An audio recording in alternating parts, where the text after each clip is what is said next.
With the selection of a jury in the Sean Diddy Combs case almost complete, prosecutors are preparing for opening arguments on Monday. But they admit there's a snag. One of their key witnesses against the rapper appears to have gone missing. This comes as we learn that Combs' ex-girlfriend, who was seen on video being assaulted by the rapper, is pregnant. Diddy's trial hasn't even kicked off yet, and it's already turning into a total circus. One of the key witnesses, referred to as Victim 3, has straight up vanished. Prosecutors are scrambling because they can't get in touch with her at all. She's gone silent, disappeared, like she just dipped out. And this isn't just some side witness. She's a big deal in the case. If they can't track her down, it could blow a massive hole in the whole prosecution strategy. Sean Diddy Combs' trial backing out? Victim number 3, as she's called, was set to testify against the music mogul. The name of victim number 3 was going to be revealed when she took the stand, but the woman has apparently gone missing, and prosecutors say they've been unable to reach her. People just get nervous, and this person could just be nervous and just has had second thoughts. If the prosecutor can't find this witness, how might it affect the case?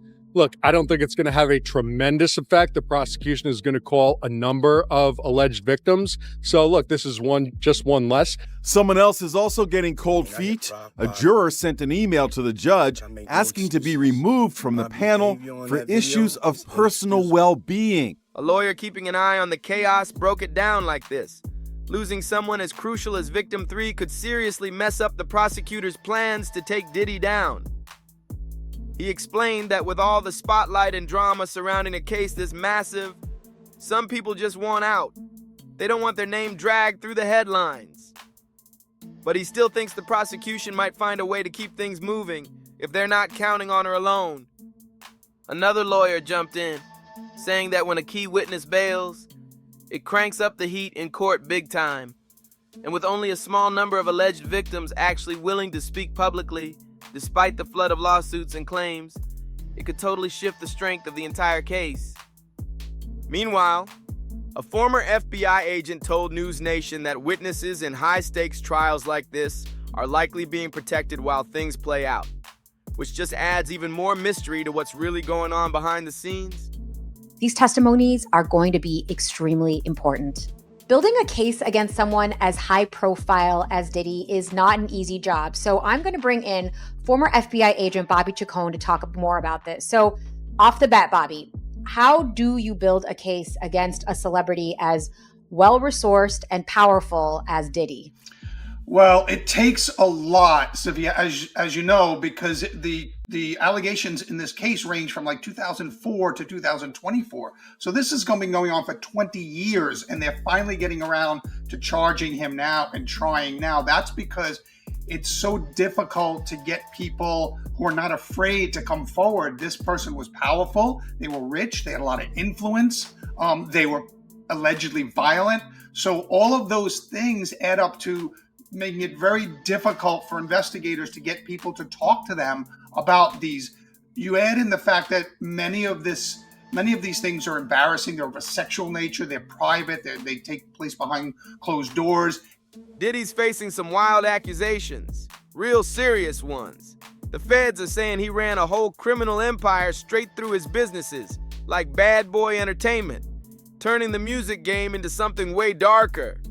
They're claiming he used threats, weapons, and all kinds of abuse, emotional, physical, and even sexual, to keep control and get what he wanted. And it doesn't stop there. The original indictment hinted that he might have tried to come after anyone brave enough to testify.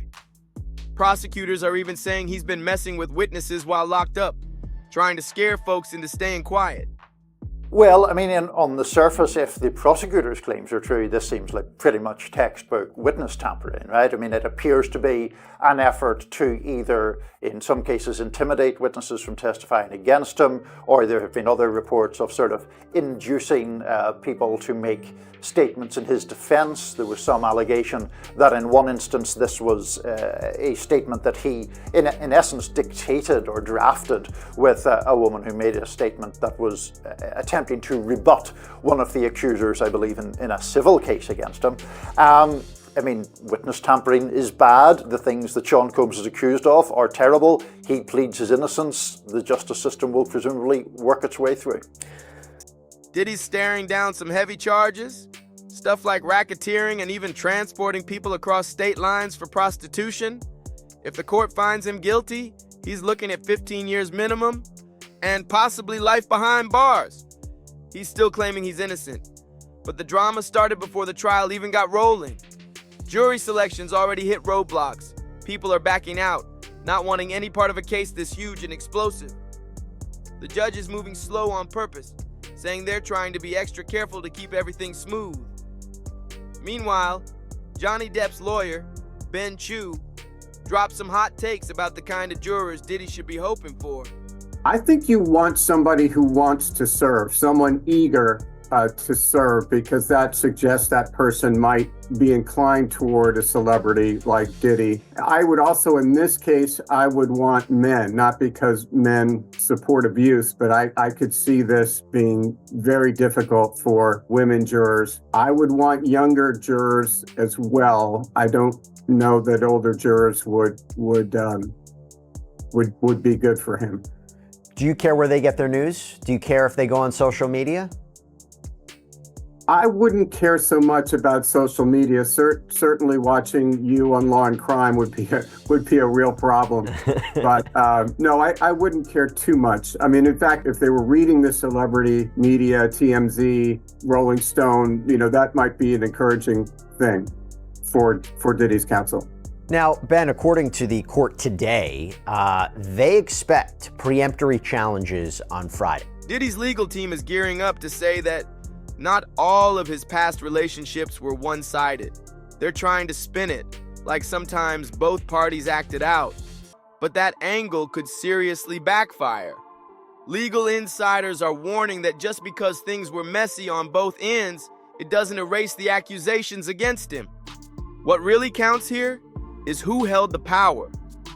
And if Diddy was using his fame, fortune, and influence to control people, that's still a major issue, no matter what the other person did. And for those who couldn't be easily controlled, they were at serious risk. Just look at what allegedly went down with Aubrey Day. I wasn't willing to do what was expected of me. Not talent-wise, but in other areas. It's difficult when you're that young to understand your worth as a woman through the men that I was around, and that was very traumatic. I don't think any of us have healed from that. Diddy would be like, you're not hot anymore, like what happened? You don't have anything, like you don't have any curves. You're looking like you're not looking like, I can't get people to think that you're my good-looking person. And there was no Me Too at that time. There was no protecting anyone at that time. You signed 1 million NDAs and 1 million contracts that took away all your rights. Gene Deal later dropped a shocking bombshell about what Diddy had planned for her girl group, and it was straight up disturbing.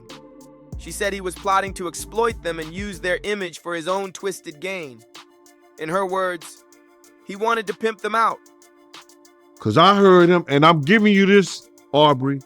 He stood up there and he said, in front of a lot of people, we were in the studio, and I said something to him and walked out the studio. He said, yo, I'm going to drug their ass off and pick them up and pimp them out to my nigga. He said, I'm going to drug them out.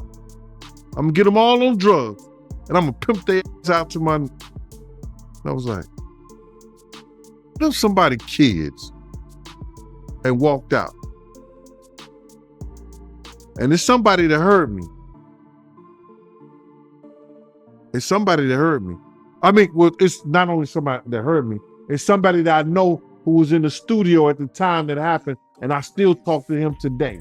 Jurors usually don't take kindly to a defense team trying to paint the victim like they were just as guilty. That tactic can totally backfire. And that might be exactly what Diddy's lawyers are about to try. Word is they plan to explain away a disturbing hotel video showing Diddy in a violent altercation with his ex, Cassie Ventura. His team might claim it was just a private couple's argument, not some piece of a larger criminal game. But here's where it gets tricky. Cassie, now pregnant, is expected to testify under her real name. That's a big deal, especially since most of the other alleged victims are choosing to stay anonymous. Legal experts think her pregnancy could make the jury feel even more protective toward her. It adds a whole new layer of emotion. Plus, her much smaller frame could work against Diddy in court. It makes it harder to sell the idea that she matched his force or played an equal part in any violence. Diddy, on his end, keeps saying he's not guilty. And what's even wilder, according to Gene Deal, he's turning down every single plea deal being offered. Because if he think he's gonna get out of this from the federal government, he out his mind. They in the process of plea bargaining, trying to do a plea bargain session with him, and he not taking it. That's probably why one of the lawyers jumped off the case. Remember Benjamin Bradford, his first lawyer with the Cassie situation? He said, give her the 10 million and make this go away, brother. He ended up giving her 30 million. He's not taking the lawyer's advice. 9 times out of 10, they probably got him a good plea bargain. Yo, listen to me, we can give you 15 years.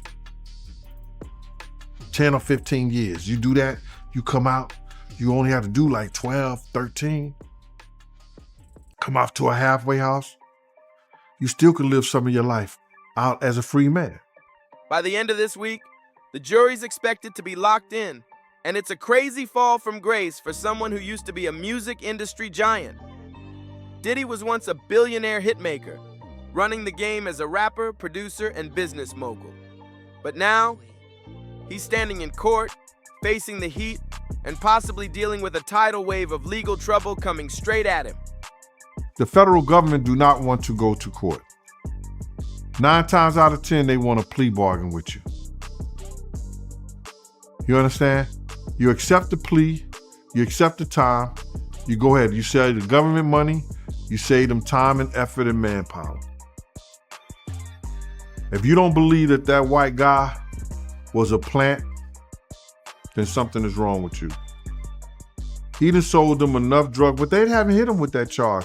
They haven't did him with that charge yet, or that we know of.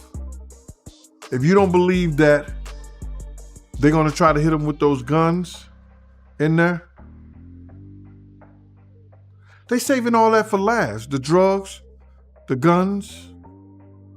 They'll do another superseding indictment and add those two up if he don't take the plea. If he don't take the plea bargain to the sex trafficking or whatever, stuff like that, they're gonna say, okay, let's add the guns to it and let's add the drugs to it. Attorney Andrew Van Arsdale, who already reps 37 people in civil suits against Diddy, told CNN there could be over 400 more claims coming. That's not a typo, 400. He says a lot of these folks have been staying quiet out of pure fear. They're scared of what could happen if Diddy walks free. According to the lawyer, from my client's perspective, the reason that they were so hesitant to come forward for so long in many cases was because of the power that this individual wielded and the threats to their professional opportunities that they felt he could create. That's a whole new level of intimidation. Van Arsdale didn't hold back. He said there's a real fear out there. Oh my gosh, what if he doesn't get found guilty? What if he's back out in 2 months? That's the panic running through the minds of people who almost came forward. What would have happened to me if I'd spoken up? He said. And he hears this every single day. According to him, our clients are still scared. It's the same type of warning Tony Busby gave earlier this year. He hinted he had a lot more cases ready to drop too. Van Arsdale also revealed something wild. His center has taken in close to 27,000 calls about Diddy. After filtering out prank calls and claims that didn't check out, they still believe 15,000 were legit. And after digging deep, he says over 400 of those could actually turn into real lawsuits. And not just small ones, some of them could be massive. Day will come when we will name names other than Sean Combs, and there's a lot of names. It's a long list already. And of course, I already know who some of these individuals are, but because of the nature of this case, we're gonna make damn sure that we're right before we do that. But the names that we're gonna name, assuming that our investigators confirm and corroborate what we've been told, are names that will shock you. Van Arsdale's not the only one coming for Diddy. He's just one of many. Right now, at least 12 different lawyers are repping folks who filed lawsuits against him. These claims are pouring in from all kinds of people across different cities and time frames. And get this, one of those lawsuits even drops LeBron James's name into the mix. Here is the kicker. Quote, high-profile individuals, including Jacob Arabo, Jay-Z, Gloria Estefan, LeBron James, and Beyonce Knowles Carter, are identified as witnesses due to their presence or knowledge of the events surrounding the Freakoff orchestrated by defendant Diddy. Wow.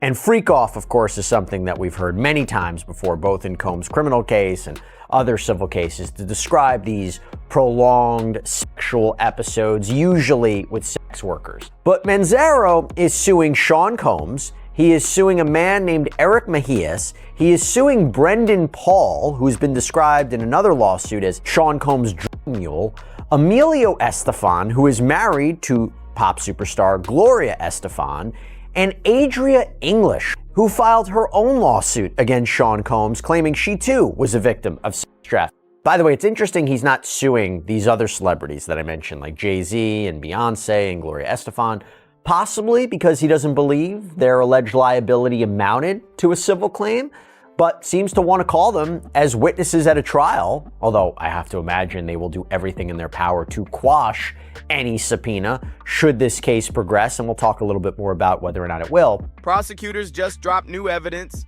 and it's sounding serious.